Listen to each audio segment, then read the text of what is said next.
मराठा समाजाचे जवळपास शेकडो आमदार आहेत, अनेक खासदार आहेत. असं असताना मनोज जरांगे पाटलांच्या चळवळीला कुठल्याही मराठा समाजाच्या नेत्यांचा पाठिंबा दिसत नाही किंवा त्यांच्या लॉंग मार्चमध्ये कुणीच सहभागी दिसत नाही. फक्त बच्चू कडू हे सोडले तर. साहेब, आमच्या मराठा समाजात सगळ्यात दुर्दैव काय माहिती आहे का, पिढ्यानं पिढ्या मराठा समाजाने हे आमदार खासदार पिढ्यानं पिढ्या निवडून दिलेत. आमचं दुर्दैव आहे. ज्यावेळेस समाज अडचणीत असताना समाज त्यांच्याकडे गेला.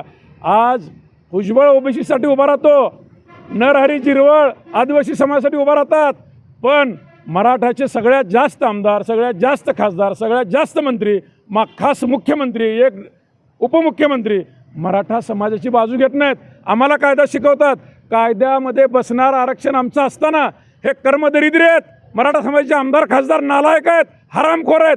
समाजाच्या नावावर ऐश्वर्य मिळवलं, प्रतिष्ठा मिळवली, एवढं मोठे झाले, पण समाज अडचणीत असताना आज लाँग मार्च करताना फक्त बच्चू कडू सोडला तर आमच्या पाठीमागे कोण नाही. हे समाजाचं सगळ्यात मोठं दुर्दैव आहे.